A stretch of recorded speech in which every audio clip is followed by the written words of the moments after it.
pesquisa e não tinha muito isso na literatura aqui no Brasil. Só que já faz quanto tempo, né, gente? Já 2004, 2006 que eu terminei, já faz aí mais de 15 anos.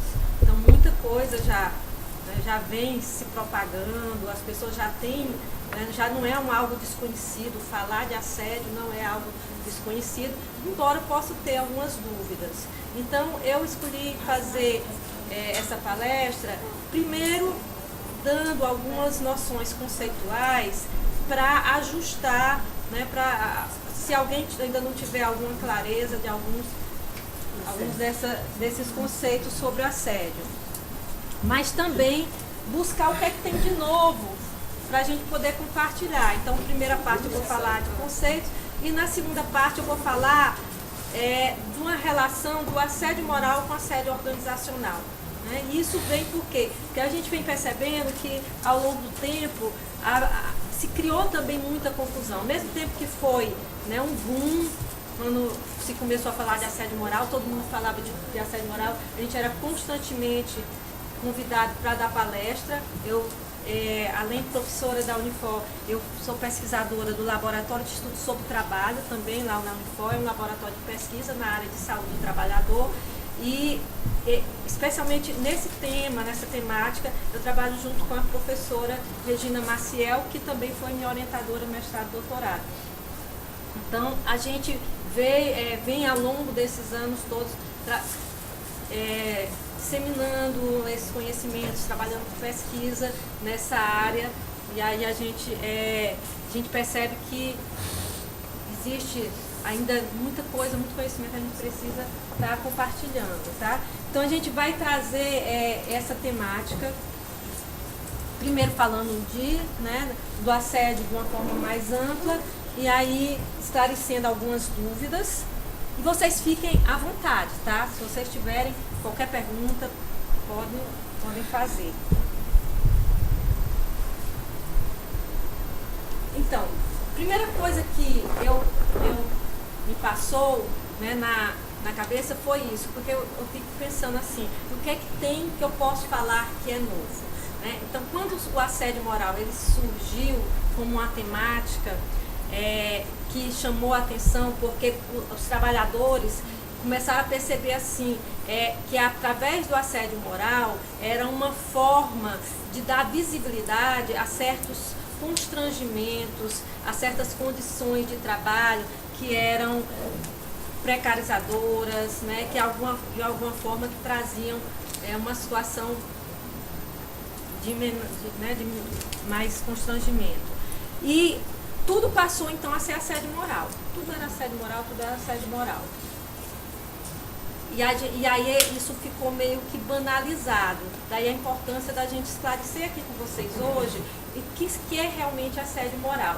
Mas o fato é que isso deu atenção para que a gente começasse a perceber que as pessoas, sim, elas podem adoecer, né, psicologicamente devido ao contexto de trabalho. Então, o assédio moral, de certa forma, ele chamou a atenção para o que hoje a gente estuda, que chama riscos psicossociais do trabalho. Então, o assédio moral, ele passa a ser um dos riscos psicossociais que o trabalhador está sujeito dentro de um contexto de trabalho. Tá? Então, ele foi muito interessante e importante para isso. Então, o que seriam os riscos psicossociais no trabalho? É a probabilidade de um ou mais trabalhadores serem submetidos a um dano psíquico, que pode se acompanhar também de um dano físico. Lógico, nós não somos, a nossa mente não é separada do nosso corpo, né? Então a gente, quando adoece psiquicamente, isso vai ter repercussões físicas, né? A gente chama de psicossomático, né? A dor de cabeça, o problema do estômago, e aí vai. E decorrente de uma situação de trabalho que contém um perigo, né? E esse perigo é o fator de risco psicossocial do trabalho. E então Quando eu trago isso para vocês, é para mostrar que a gente hoje já vê o assédio moral num contexto muito mais amplo, que são dos riscos psicossociais do trabalho, que são muito mais do que somente o assédio moral, mas qualquer coisa, né, dentro desse contexto que possa causar um dano psíquico, tá? E essa relação de riscos psicossociais, né, e fatores de riscos psicossociais do trabalho, ele tem uma... Essa gravura aí, ela está mostrando que esses riscos, eles são causados por fatores de riscos psicossociais no trabalho. Então, vamos imaginar, dar um exemplo baseado em outro tipo de risco, tá? Por exemplo, uma pessoa que trabalha em altura, né? Ela tem um fator, o perigo seria o trabalho em altura. E essa pessoa, ela tem um risco de quê? Uma pessoa que trabalha em altura? Sofreu uma queda, né? Então é o risco de queda, né? Se ela leva uma queda, o dano ela pode quebrar, né? Ter uma fratura, alguma coisa assim. Se essa pessoa trabalha com eletricidade, o risco seria levar um choque. E aí, se ela levar um choque, ela pode até morrer eletrocutada, né? Então, no caso dos riscos psicossociais, o assédio moral é um risco.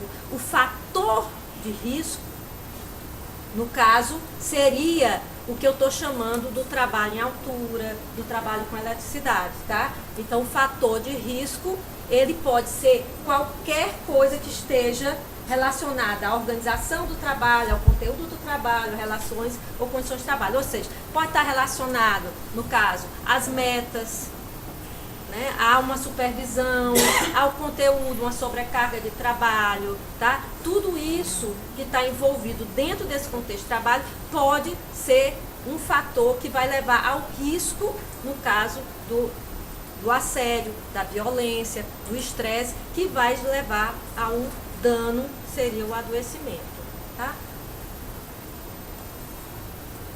Mas vamos entrar então no assédio moral, né? Esse foi só um preâmbulo aí para a gente poder entrar nesse tema. Então, assédio moral é um risco psicossocial, tá?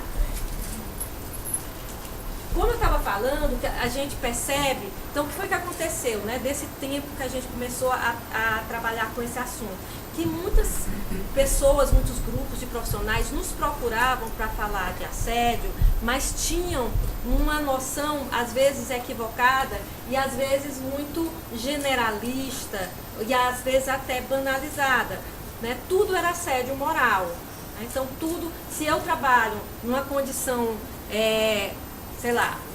num ambiente que não é adequado, então, ou se eu não tenho os recursos adequados para o meu trabalho, eu estou sendo assediado.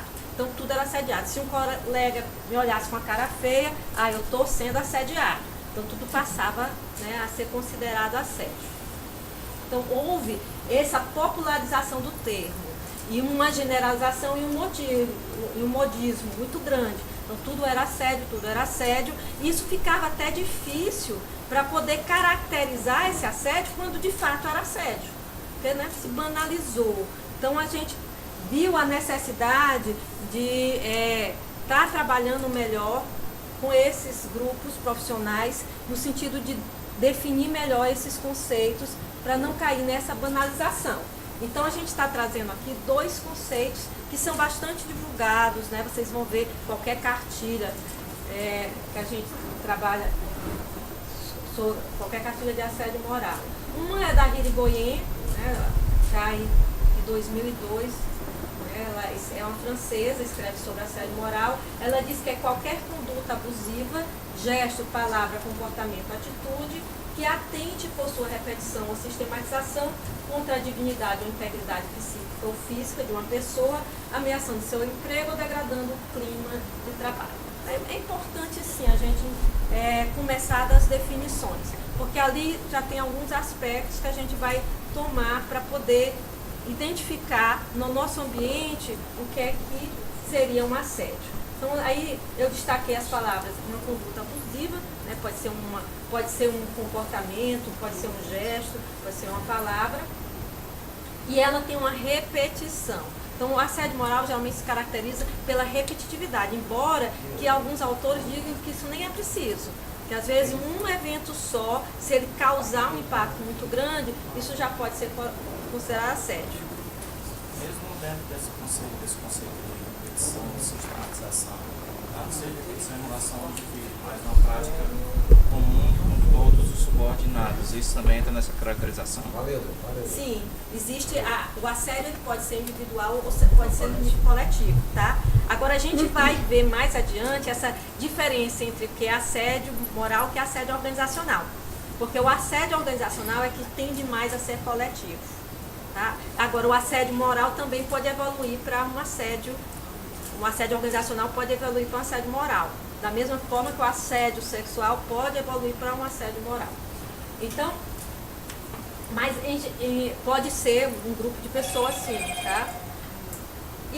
Então essa repetição é algo que os autores falam muito, porque ele vai ali degradando, né? Ele vai, uma vez só, isso pode não causar impacto nenhum, né? Não tem problema nenhum se em determinado momento, numa relação de trabalho, alguém faz alguma coisa que me chateia, mas se isso é com repetição, né, ao longo de dias, semanas, meses, anos, como de fato acontece com o assédio, aí lógico que isso deixa de ser uma bobagem, né, e isso pode causar um grande dano. A outra definição é do Emerson, que é que eu também trabalho muito com essa definição. É uma situação em que um ou vários indivíduos persistentemente, durante um certo período de tempo, percebe-se como alvo ou sendo submetido a atos negativos de uma ou várias pessoas. Então veja que na definição deles, ele tanto diz que pode ser uma ou várias vítimas, como um ou vários agressores, né? Então a gente chama de vítima, aquele que é, né, submetido ao assédio, e agressor, o assediador, aquele que faz o assédio. Em uma situação em que a vítima de assédio tem dificuldade de se defender contra essas ações. Então, o que caracteriza o assédio, uma das características do assédio, é que a pessoa não tem defesa. Não é algo que um colega meu, né, pode chegar, dizer alguma coisa, eu digo, não concordo, acabou, fui embora. Tá? É algo que eu não tenho poder, né, eu não tenho como me defender. Tá? Isso pode ser uma coisa que não necessariamente não tem a ver com poder de cargo, tá? Porque você sabe que tem um poder pessoal também. Então, o assédio pode acontecer entre colegas, né? Ou até de baixo para cima, você também tem esse tipo de assédio. E um incidente não pode ser considerado assédio, né? É o que foi lá, que a gente coloca, está na definição do Einstein, mas a gente sabe que para certas situações isso não é considerado, vai depender do quê? Por exemplo, né, se uma pessoa ela sofre, uma pessoa ela está sendo, ela trabalha num serviço público e ela é transferida de um setor para o outro, certo? E um setor que é bem distante da casa dela e tudo, só foi uma vez. Mas pode ter sido, né, depende da caracterização da situação, pode ter sido um ato de assédio. Né? E só foi uma vez, ela afastou, transferiu, né? Então isso pode acontecer, mesmo que seja só uma vez. Agora, para caracterizar bem o assédio, ele tem essa né, característica aí da repetição. Que atos negativos seriam esses? Né? Então, esses autores, esses estudiosos, eles classificam de vários atos negativos, inclusive na minha dissertação, eu usei um questionário que eu apliquei com trabalhadores lá na Delegacia Regional do Trabalho. Então, existe o assédio objetivo e o assédio subjetivo. O assédio objetivo é quando eu identifico esses atos negativos. Independente de você considerar que isso foi assédio ou não, isso é de fato um comportamento negativo. E eu posso considerar, pelo menos a nível de pesquisa, como caracterizar isso dentro de uma repetibilidade de um determinado tempo, ou seja, no mínimo 6 meses, é o que eles colocam, e eu posso caracterizar para efeito de pesquisa como assédio. E o assédio subjetivo é quando eu pergunto, você se sentiu assediado?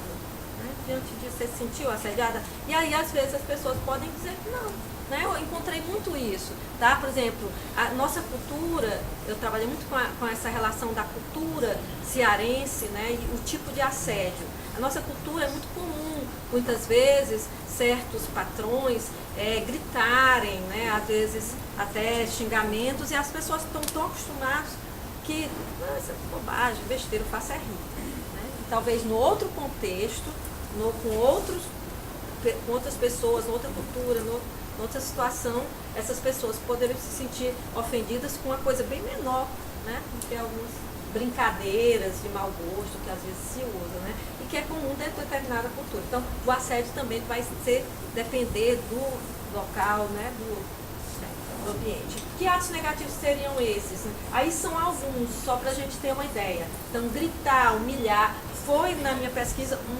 uma dos atos que eu mais encontrei, tá? Gritar, né? E dizer coisas insultantes. Espalhar boatos, rumores, né? Muito característico do assédio, né? Essa coisa da rádio corredor, que é alguém chega, espalha uma informação, algo negativo sobre alguém, e isso depois é difundido pelos colegas, e essa pessoa passa a ser discriminada, mal vista por conta de uma fofoca, né?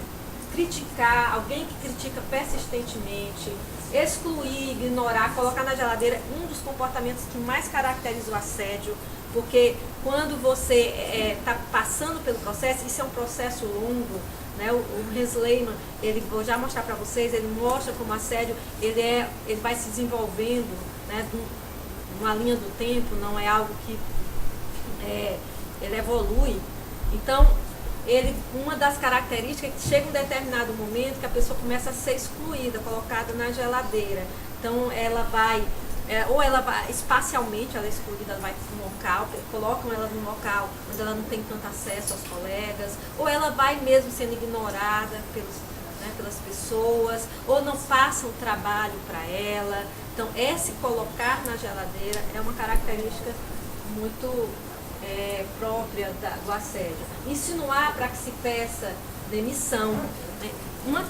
Uma coisa que é bem característica do assédio é que o assediador, ele quer afastar a pessoa daquele local.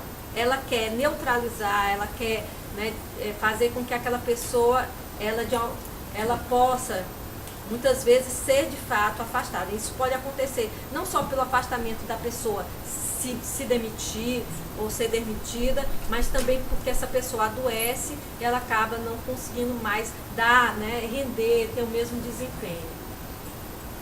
Prazos impossíveis de serem cumpridos, não são formas de pressionar, supervisão exagerada, remover responsabilidades, né? Como também essa história de colocar na geladeira. Pressionar para a pessoa não reivindicar direitos, atribuir trabalho abaixo de nível de competência. Então, não só colocar muito trabalho, mas também, né, colocar trabalhos abaixo do nível de competência, isso também pode ser visto como um ato negativo. Veja que isso, de uma forma generalizada, isolada, necessariamente não se configura assédio. Tem que estar dentro de um contexto, tem que ter uma certa repetitividade, tem que ter uma intenção.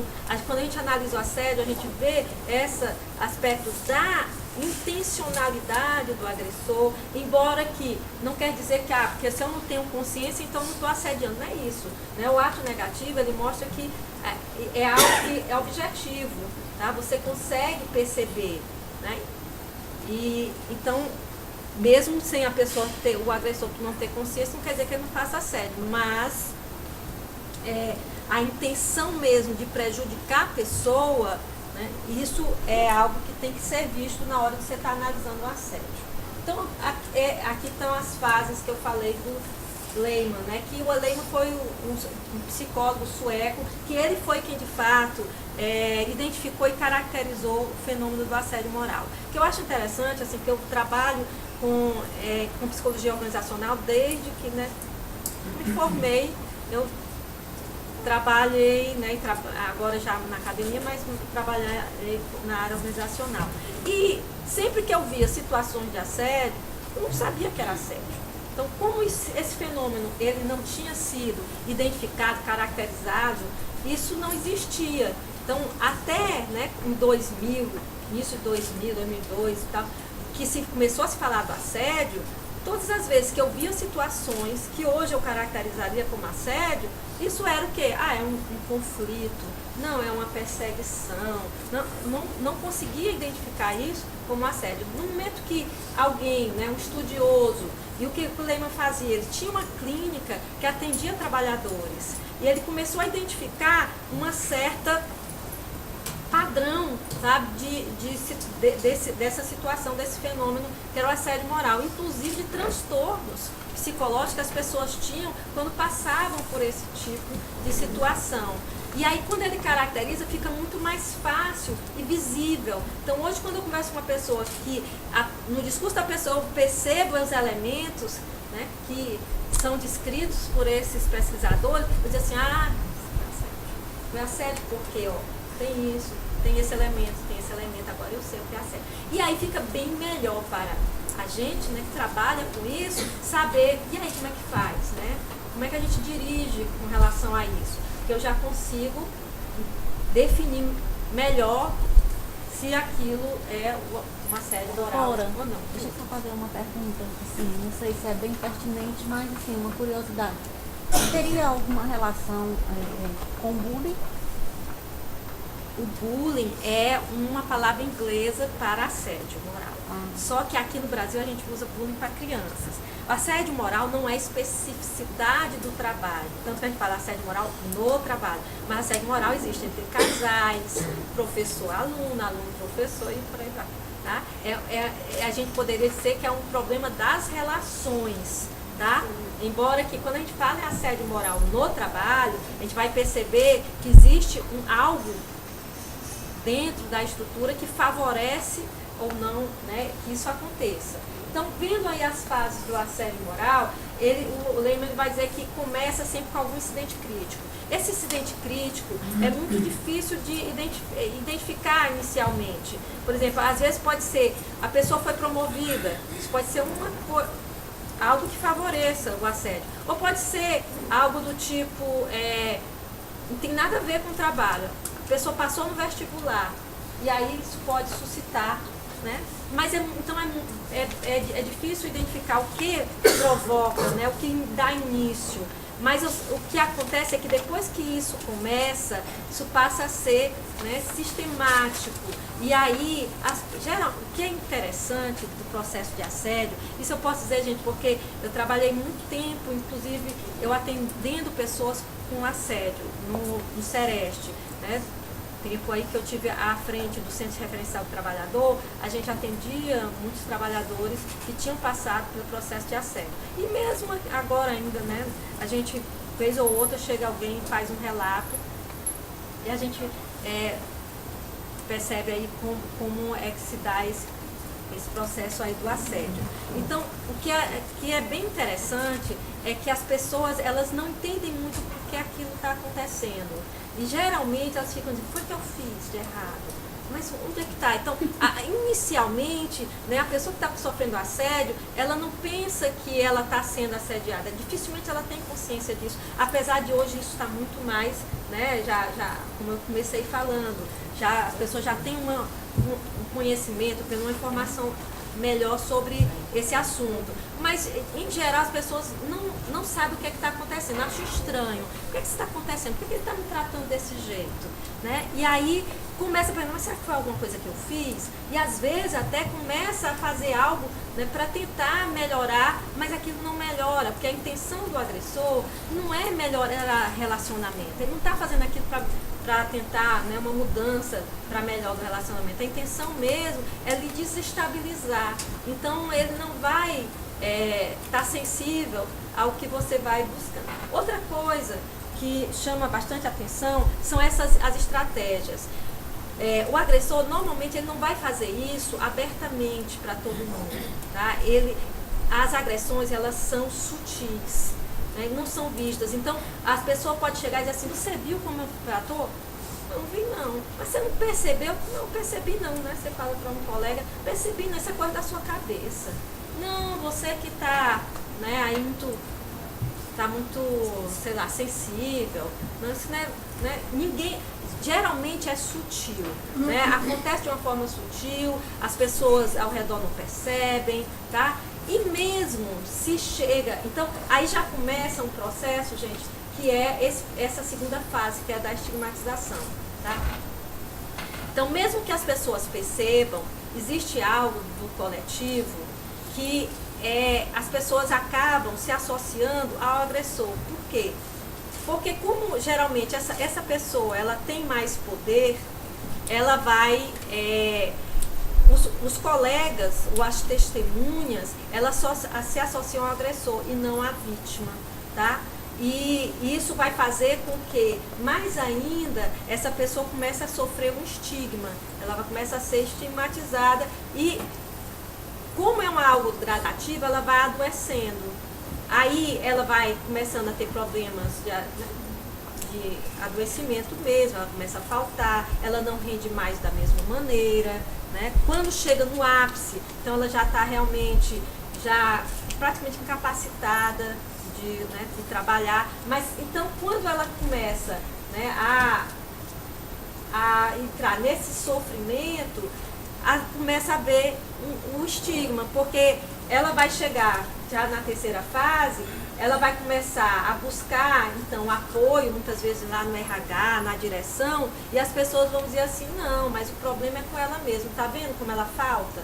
Tá vendo como ela não rende no trabalho? Tá vendo como ela não dá os resultados? Né? Então, isso já vai ela vai sendo levada por essa estigmatização, ela, quando vai buscar, então, né, ter algum tipo de suporte, apoio, ela já é vista como aquela pessoa problemática, e não que ela tenha um problema por causa do assédio, certo?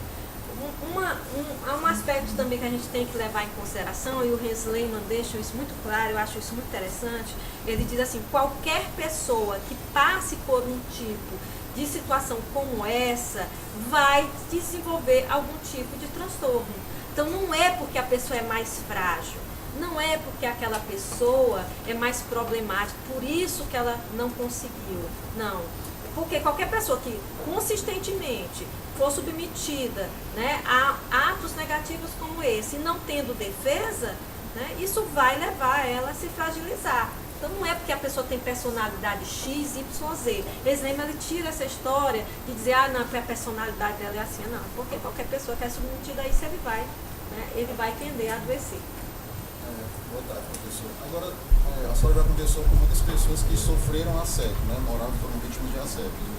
E do outro lado, eu pergunto assim, quais são os fatores que levam a pessoa a assediar alguém moralmente? Por que aquela pessoa se torna um assediador? Existe olha, a gente tem mais dificuldade de conversar com o assediador, né? Embora que a gente busque, né, daqui a pouco eu vou falar o projeto que a gente desenvolveu junto ao governo do estado, em que a gente criava alguns mecanismos não só de ouvidoria, mas também de propiciar o diálogo.